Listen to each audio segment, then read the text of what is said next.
So that was definitely unlike any kind of movie I've ever seen. Kamusta mga pre, mga tol, mga besh, mga bay, mga kabit? Lalo na, howdy my bros and hoes. We're gonna go see the Backrooms today, and I am running super duper late. Hope you guys like the drip. It is summer in Utah, and I'm wearing a coat on top. First of all, it is just more fashionable. Second of all, in the theater, sometimes it just gets colder than you're gonna expect. And I'm gonna go be seeing the Backrooms, so I'm super excited. Now, I don't know what the laws are regarding using a camera in a theater in the Philippines, as long as they're not like filming the actual film, and then you just kind of hear in the background some kind of a warning. Ang mga magre-report ng mga nagsasagawa ng camcording ay tatanggap ng reward na 5,000 pesos. But I've never really done it, so I don't know what the laws are. But in the States, that's definitely a no-no, so I won't be filming inside the theater. I'm just saying hi right now before I go see the movie. I'm super stoked because this has been one I've been waiting to see with some friends, and they haven't been responding, so I'm gonna go just see it. The problem with that is that it's been so many weeks that it's been out, and I've been getting spoilers on YouTube, on TikTok, on what have you. So it's time to just kick the bucket and finally go see it. So I'm studying film, and one thing a lot of us film students are recommended to do is just on a normal basis just make a habit of seeing movies, which is a crazy thing to say because it used to be normal. It used to be like a really enjoyable activity. It used to be a really enjoyable activity you do with your family and friends. Growing up, movies were like my favorite thing. Living in a world today where a lot of people are more used to short form content, or TikTok, Reels, YouTube Shorts, what have you. Like, oh, I gotta go touch grass and go watch a movie in the theater. Really? All that? You're doing too much, right? This is the kind of stuff that is coming out in 2026. Fun stuff as far as like a time capsule for later.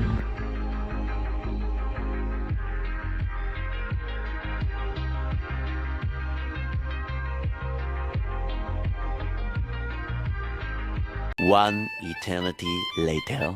All right, there's no post-credit scene, so it looks like I'm good to go. Guys, this just might have to be a two-part video. I don't know if I'm gonna get all my thoughts into one. Wow, look at this. Dude. I'm excited for that one too. My headache meds kicked in just about an hour ago, so the headache is definitely gone, but my brain is firing off all cylinders. So that was definitely unlike any kind of movie I've ever seen. Definitely like a genre breaker. All right, so to start out, there's gonna be a lot of spoilers in this video. I am not gonna hold back, guys, because I've got so much to talk about before I forget. My emotions are fresh. I'm fresh out of the theater. Also, if you see me sweating a bit, it's because I'm trying to get myself used to a tropical heat. So I'm not using my AC at all in my car. So if you see any droplets of sweat or that I'm getting a little moist right now, that is why. Got a pen here because I thought I was going to take notes, but I forgot the notebook part of that, so got it all written down right here, and that's what this video is for. Spoilers ahead. So if you are not cool with spoilers like me, then go ahead and skip this video, get out of here. But I'm going to be talking about the Backrooms today, so let's get into it. Are you into a movie that just kind of like gets more and more, like, feeds you the more you go throughout the movie? Are you kind of tired of those movies that kind of give you a little bit of a bang in the beginning, and then you're kind of bored for 2 hours? And then that's the reason why people don't go to movies nowadays, because TikTok and Instagram Reels, stuff like that, they can give you that kind of dopamine hit, and then you only have to dedicate 30 seconds of your life to be entertained that way. Well, this is one of those movies that just kind of keeps you on the edge of your seat. Like, I did not go to the bathroom once. I went to refill my drink. I was eating alone, so I only ate half of the refillable box. But dude, we start out the movie and it's like found footage type stuff. If you guys have seen Earth to Echo or any kind of movies like that where they don't do the whole traditional film type of film, which there's a whole, like the majority of the film is that style, but they've got a good mixture of like, kind of found footage style parts of the movie, because it's supposed to be telling a story that somebody was filming with an actual camera. I still have more questions than answers, honestly. That's one of the movies that it's gonna be good, is when you have more questions than answers. But you kind of go in and you see somebody, I don't even know what that was, some kind of a table with some kind of a camp base that they set up or something like that, and you get to know who you think is going to be the main character of this show. Should I tell you the twist? He's the villain, kind of. I don't know. I still don't get it. You know how like in Breaking Bad, like there is no good guy or bad guy, everyone just kind of sucks. It's kind of like that, where like you think that somebody's the good guy, and then it's a lot bigger than that type deal. So you find that out later on as the movie goes on. But yeah, basically don't trust anyone except for the therapist lady, apparently. I'm not going to spoil too much for you if you haven't seen it, but I also kind of am. So stay tuned in that video if you're cool with that. But basically, so you kind of get to see a little bit around what, if you've been online at all on TikTok or YouTube, what we've known to be the Backrooms for like a few years now. Kind of started during the pandemic, where we talked about this place of what if you accidentally no-clipped inside of a wall. And for those who don't know what that means, that basically means that you just kind of phase through it, right?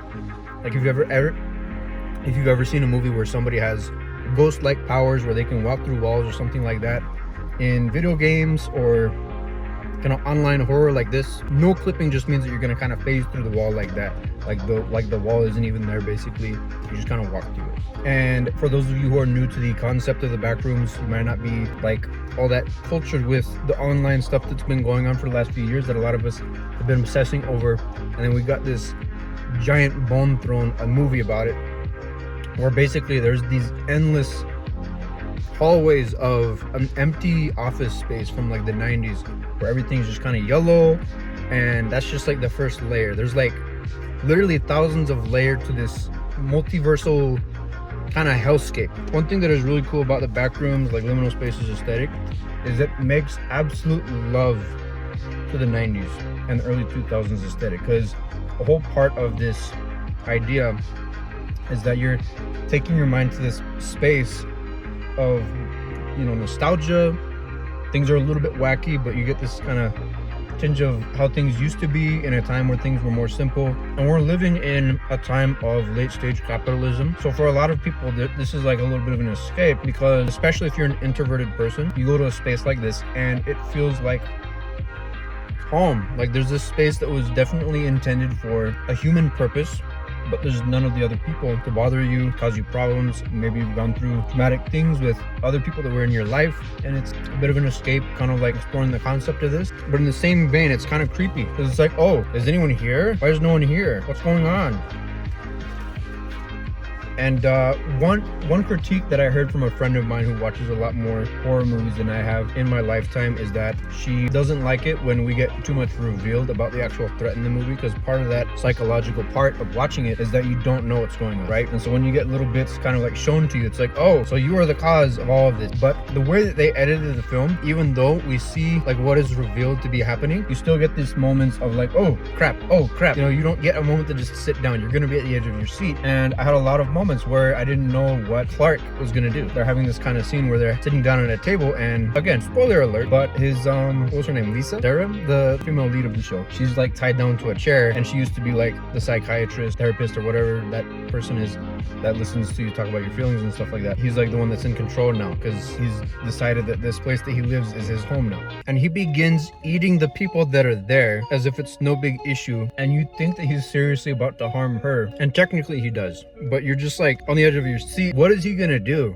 And then you see her kind of act out a little bit too. You're like, dude, you do not want to piss this guy off right now. He is showing that he is dangerous. You do not want to act out of line. You want to basically submit to this guy, because I don't know, psychology majors, comment down below if you think that you could like talk your way out of a situation where there's a psycho dude that is like eating people in front of you, and he's got you tied to a chair, and then you start talking down to him. You know what I mean? Like, don't do that. But overall, I would say that the aesthetic of the film is so cool, because you get these moments of exploring the human psyche while also just, like I said, just caressing around these sexy curves of what things look like in the 90s on a horror aspect of things, you know? I think it's supposed to be set in the 90s, which is why you see those kind of old square TVs that people used to have, that a lot of people fantasize about, and now they're expensive to get.